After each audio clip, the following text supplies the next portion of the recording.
Ya hemos visto ya cuatro bienaventuranzas. La primera, que era bienaventurados los pobres en espíritu, porque de ellos es el reino de los cielos. ¿Os acordáis, los que estuvisteis, que Vicente dijo que son los que consideran y reconocen que son pobres en espíritu y que están en bancarrota espiritual y necesitan recibir las bendiciones de Dios, ¿vale? Esa es la primera bienaventuranza. Seguro que nos vemos identificados en alguna, pero es un pequeño resumen, ¿no?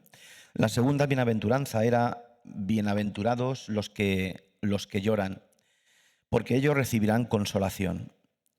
Ahí están las personas que tienen, o los hermanos que tienen ese corazón duro para recibir lo que el Señor tiene para nosotros. Vicente nos comentó en el día que lo expuso, que dijo que son las personas que sienten carga por su pecado y están preocupados para no endurecer su corazón y así responder a las ordenanzas de Dios, a lo que Dios tiene para nosotros. La tercera bienaventuranza, bienaventurados los mansos. Aquí Víctor fue el que la expuso. Y es bienaventurados los mansos porque ellos recibirán la tierra por heredad. Víctor comentó que son las personas que aceptan con humildad la palabra, la voluntad y el poder de Dios. Debe ser nuestra estrategia de vida. Una persona llena de orgullo no puede ser mansa. Y como veis en la diapositiva pone orgullo no queremos. El orgullo es una gran pared para que nosotros podamos desarrollarnos como cristianos. En Santiago 4:6 dice: Dios resiste a los soberbios y da gracia a los humildes. Así que si en algún momento estamos pensando que con nuestro orgullo y nuestra soberbia vamos a algún sitio, mejor démonos la vuelta porque no va a ser así. No vas a ir a ningún sitio. La cuarta bienaventuranza era: bienaventurados los que tienen hambre y sed de justicia, porque ellos serán saciados. Víctor comentó que la persona que tiene hambre de Dios necesita ser transformado a la imagen y semejanza de nuestro Dios y busca hacer su perfecta voluntad. Y algo que me quedó muy grabado cuando él lo expuso es en la palabra enfócate. Enfócate en algo. No dispersemos nuestros pensamientos, que muchas veces tenemos 1, 2, 3, 4, 1000 cosas, pero estuvo fenomenal cuando él lo expuso de enfócate. Y dijo lo siguiente: enfócate en cambiar los defectos y poner orden en ellos. Segundo, alcanzar la victoria en Jesús. Tercero, el poder de Dios y no en nuestras fuerzas. Enfoquémonos en las cosas buenas de tu vida. En el número 5, enfócate en hacer lo correcto a los ojos de Dios. El sexto, enfócate en personas que verdaderamente te ayuden. Y en el número 7, enfócate en progresar y perfeccionar. Esto no es fácil, no es una carrera fácil. O sea, no podemos ni debemos ponernos el arito y decir nosotros somos los mejores, no necesitamos de Dios. Nosotros necesitamos de Dios desde que nos levantamos, a lo largo del día y durante la noche también necesitamos que el Señor nos esté guardando. Amén. Bueno, estas primeras bienaventuranzas pues no son necesarias, muy necesarias para ser cristiano, pero sí son la evidencia de que Jesús ha entrado en nuestra vida y se ha producido un cambio que afecta a nuestra relación con Dios. Si esta relación está en su lugar, pues el Espíritu Santo va a actuar en nosotros. Las siguientes 4 bienaventuranzas que vamos a compartir, esta va a ser ahora la quinta, nos desafían como cristianos porque son el camino correcto para los que han tenido un encuentro personal con Jesús. Ponen a prueba la evidencia de nuestra fe y nos hace pensar si nuestra vida, en verdad, está rendida y entregada por completo a Dios. En el primer punto os he dicho: han tenido un encuentro personal con Jesús, ¿os acordáis de ese momento? ¿Os acordáis del momento que Jesús entró en vuestra vida? Yo lo recuerdo perfectamente. ¿Dónde estaba? ¿En qué lugar? ¿Qué edad tenía?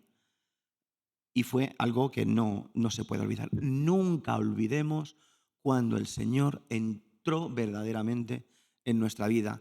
Y el día que no te acuerdes mucho porque tienes muchos problemas, hazlo. Hazlo porque el Señor entró en tu vida para algo. Amén.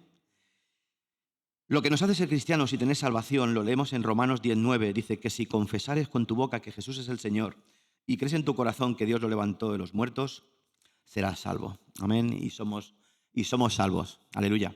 Bueno, vamos a entrar en materia y con la bienaventuranza, con Mateo 5:7. Os lo voy a dar muy facilito, lo leo yo, o si queréis leerlo, pero bueno, no vamos a perder mucho tiempo en ello. Bienaventurados los misericordiosos, porque ellos alcanzarán misericordia.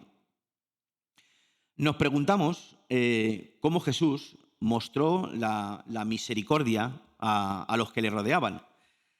El mayor y mejor ejemplo a seguir en nuestra vida y la relación con los demás es Jesús.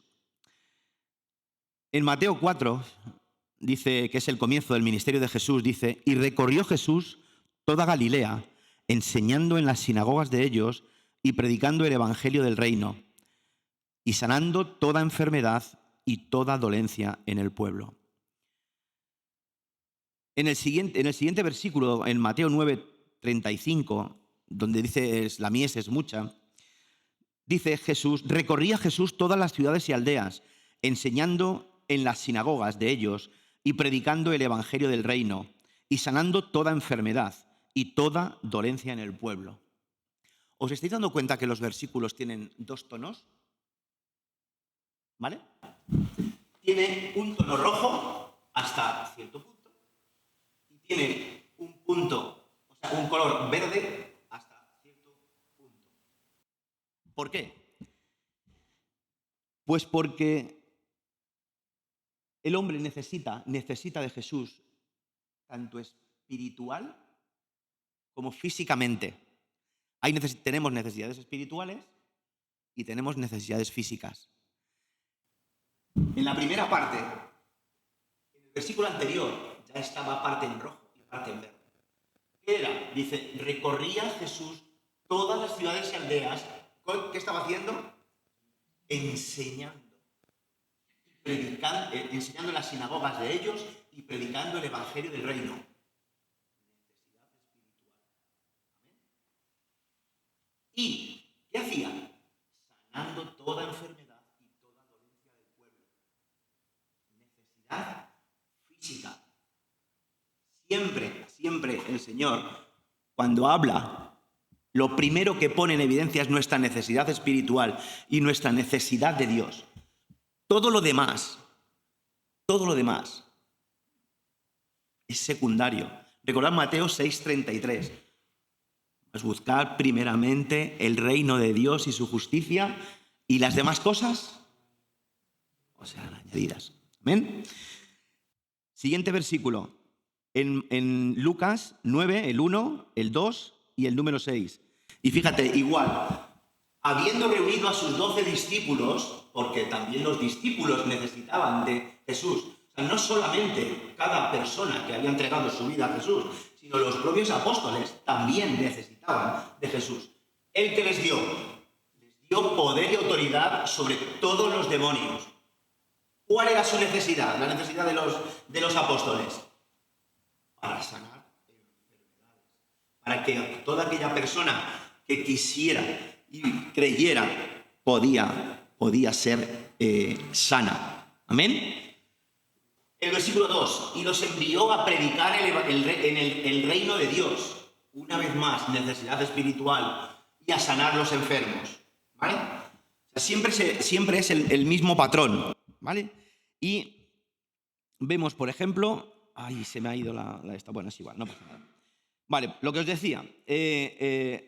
Jesús atendía las necesidades espirituales de la gente porque conocía la necesidad espiritual. es nuestro pan divino. Es nuestro pan divino. Amén. Que las necesidades físicas, pues también sanaba enfermedades. Ojo, ojo, no solamente las enfermedades físicas, no solamente sanaba cojos, sanaba ciegos, sanaba leprosos, no. También había personas que tenían enfermedades emocionales, también tenían problemas como los tenemos todos nosotros. Así que, y también lo hacía con situaciones angustiosas. Dios es nuestro creador. Él nos creó con cuerpo, con alma y con espíritu. Y Él sabe que hasta que partamos con Él, tiene que atender nuestras necesidades espirituales y nuestras necesidades físicas. Siempre está con nosotros. Siempre. Él no nos deja. En Mateo 28:20 lo dice claramente, enseñándoles que guarden todas las cosas que les he mandado. Y he aquí, yo estoy con vosotros todos los días hasta el fin del mundo. ¡Wow! Increíble. No olvidemos, nunca lo olvidemos, y aunque sea repetitivo, no olvidemos que es la naturaleza de Dios el suplir y proveer las necesidades espirituales y físicas del hombre. No nos centremos solo en una necesidad, ¿vale? Vistas estas necesidades, la espiritual y la física, ¿pensáis que una es más importante que otra? ¿Que las dos son igual de importantes? ¿Qué podéis pensar, más o menos? Gerardo, por ejemplo, ¿crees que son iguales o con una tenemos bastante? Así es.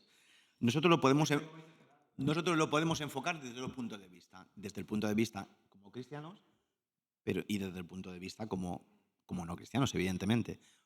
Pero nosotros, que ya somos cristianos, tenemos que enfocar las cosas y tenemos que tener en cuenta las dos necesidades, tanto para nosotros como para afuera. Porque, bueno, pues hay muchos ejemplos, ¿no? Hay muchos ejemplos. Sin ir más lejos, cuando Jesús alimentaba a los 4.000, y Jesús, llamando a sus discípulos, dijo: tengo compasión de la gente, porque ya hace 3 días que están conmigo y no tienen que comer, y enviarlos en ayunas no quiero, no sea que desmayen en el camino. ¿Veis? Jesús nunca decía solamente una cosa. No, era: vosotros me seguís, pero también tengo cuidado de vosotros. Aleluya. Es que es tremendo. O sea, no podemos alcanzar a ver lo bueno que es nuestro Dios. Amén. Hay una definición de misericordia. La definición de misericordia es la virtud que inclina el ánimo, una emoción, a compadecerse de los sufrimientos y miserias ajenos, como atributo de Dios, en cuya virtud perdona los pecados y las miserias de sus criaturas. Como hemos visto en los ejemplos que hemos puesto todos, ¿no? Jesús tuvo compasión y actuó. Vio la necesidad y actuó.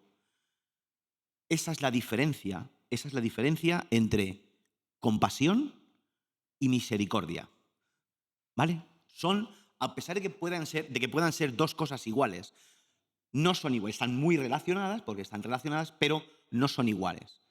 La compasión es el sentimiento. Jesús tuvo compasión de los 4.000. Tú puedes tener compasión de muchas personas, pero si no las ayudas, ¿de qué sirve? Si no las ayudas, no sirve de absolutamente nada. Y es ahí donde entra el concepto de misericordia. Compasión es el sentimiento, la misericordia es la acción para ayudar a las personas. Como la parábola del buen samaritano. No la vamos a leer completa, pero sí que en los versículos 33 y 34 dice, a ver, se pasó. Ay, qué rollo esto. Bueno, pero un samaritano que iba de camino vino cerca de él y viéndole fue movido a misericordia. Y acercándose vendó sus heridas, echándoles aceite y vino, y poniéndole en su cabalgadura, lo llevó al mesón y cuidó de él, para que la misericordia de Dios actúe en nosotros, como buenos samaritanos. Veo bien, vemos la necesidad, ¿vale? Sentimos compasión. Al sentir compasión, tenemos que actuar y volvemos el círculo de la misericordia. Amén. La misericordia comienza cuando nos ponemos en el lugar del otro.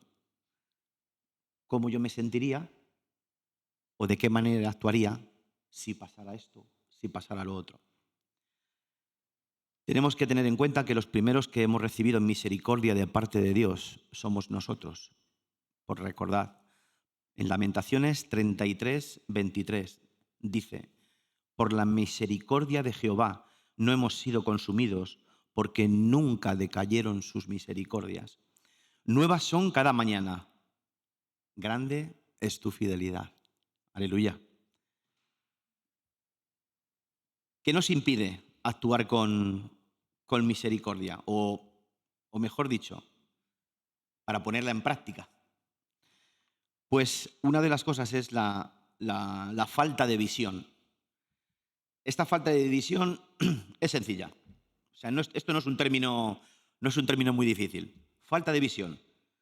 Si no veo nada, no tengo compasión de nada, por tanto no tengo misericordia de nada. ¿No? Efectivamente. Si yo no veo la necesidad, aunque la vea físicamente, pero si yo no la veo, no la veo. El problema es suyo. Cicerón dijo algo parecido.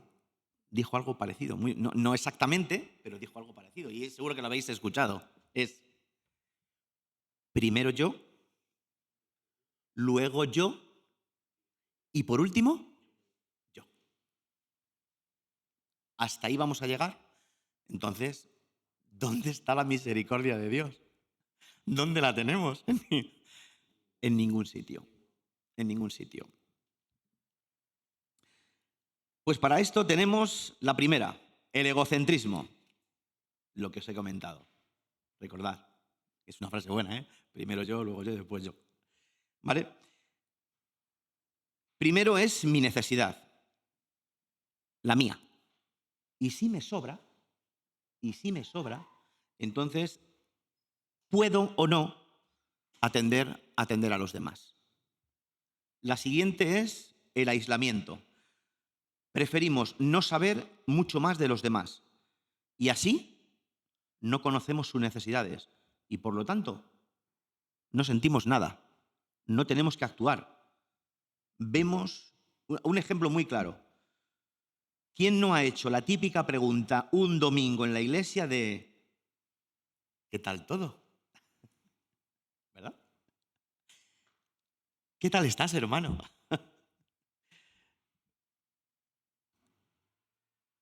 ¿Qué tal la semana? ¿Ha ido bien la semana? Muy bien. Se lo preguntas y antes de que ese hermano te conteste, tú o te has ido a otro sitio o estás hablando con otra persona.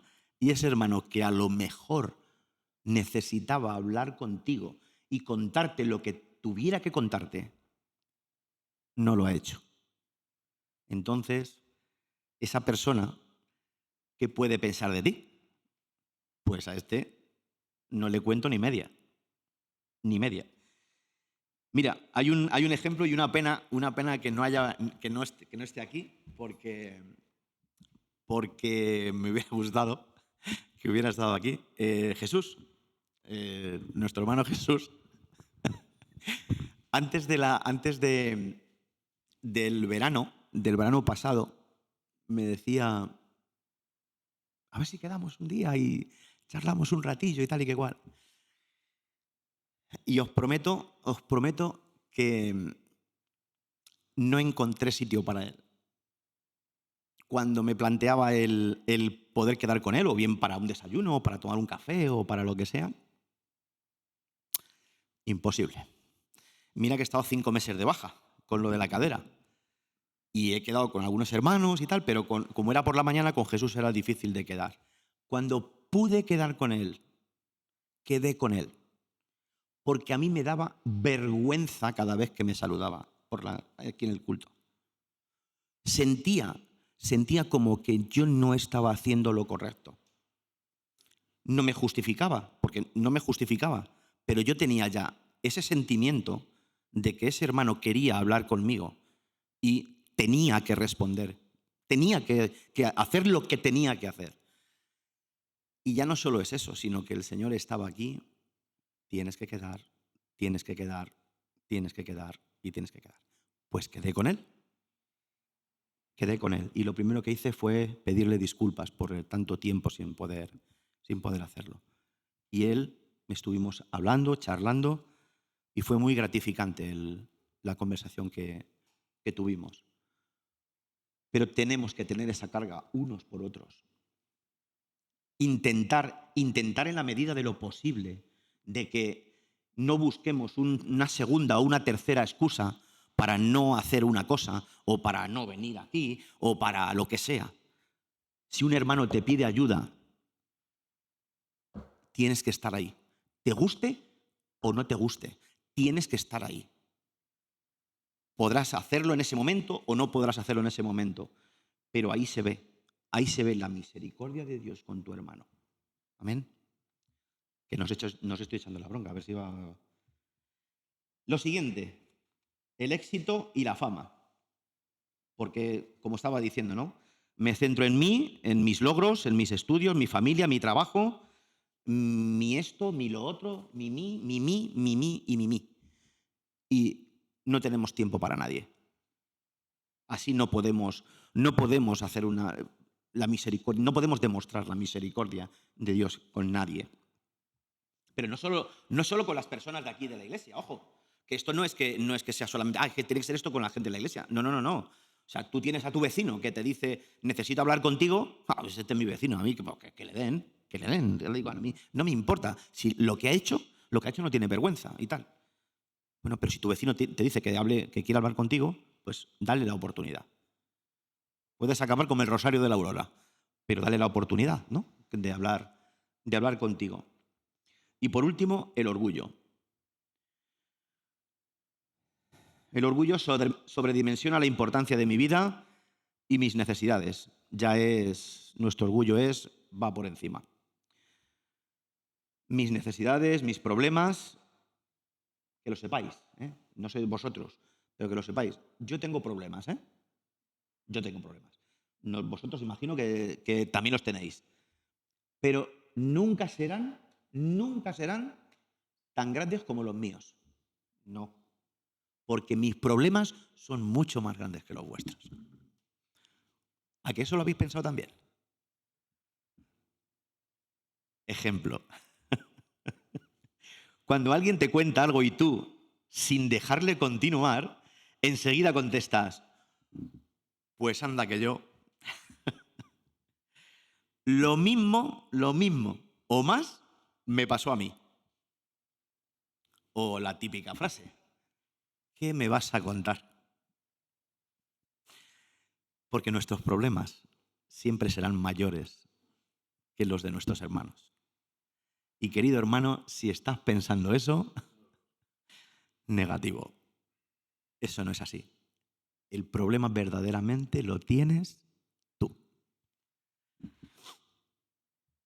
Otra manera para impedir la misericordia también es la falta de compasión. La falta de compasión. Todo está muy relacionado con compasión y misericordia. Las heridas del pasado nos pueden afectar en la forma de protegernos y ser cerrados en nuestro carácter. ¿Cuántas veces decimos o hemos dicho una y no más en relación a que hemos confiado en alguien y nos ha faltado tiempo para contarle a terceras, cuartas personas lo que nos ha comentado.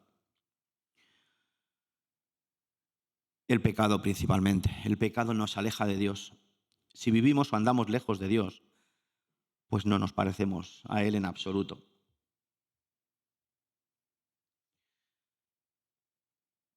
En 1 de Juan 3:17 dice, pero el que tiene bienes de este mundo y ve a su hermano tener necesidad y cierra contra él su corazón, ¿cómo mora el amor de Dios en él? Necesitamos pasar tiempo con Dios, que seguro que cada uno de nosotros lo tiene. Si nos acercamos a Él, Él nos transformará y cada día nos pareceremos más a Él. En Efesios 2, 4 y 5, pero Dios, que es rico en misericordia, por su gran amor con que nos amó, aun estando muertos nosotros en pecados, nos dio vida juntamente con Cristo. Aleluya, qué gran promesa. Entonces, ¿qué precio tenemos que pagar para actuar en misericordia? Porque como hemos visto y he expuesto, para ser misericordioso compromete nuestra comodidad, compromete nuestra seguridad, compromete nuestro tiempo, compromete nuestros recursos. Por lo tanto, tenemos que tener una buena razón para practicar la misericordia, y esta no puede ser ni por pena ni por culpa. Tenemos que actuar en misericordia porque Dios primeramente lo fue con nosotros. No lo olvidemos. Habéis visto qué corazón más grande, ¿verdad? El amor de Dios que está cada uno en nosotros. Amén. Lo recibimos en nuestra vida sin merecerlo, pero Dios tuvo compasión y fue misericordioso con cada uno de nosotros. Todos nosotros necesitamos reconocer nuestra necesidad de Dios. Necesitamos estar cerca de Dios y buscar su presencia.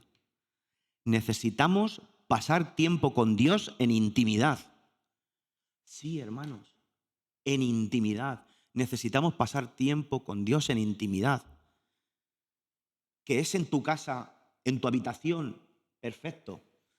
Que es dentro del coche esperando a lo que sea, pues ahí lo tienes.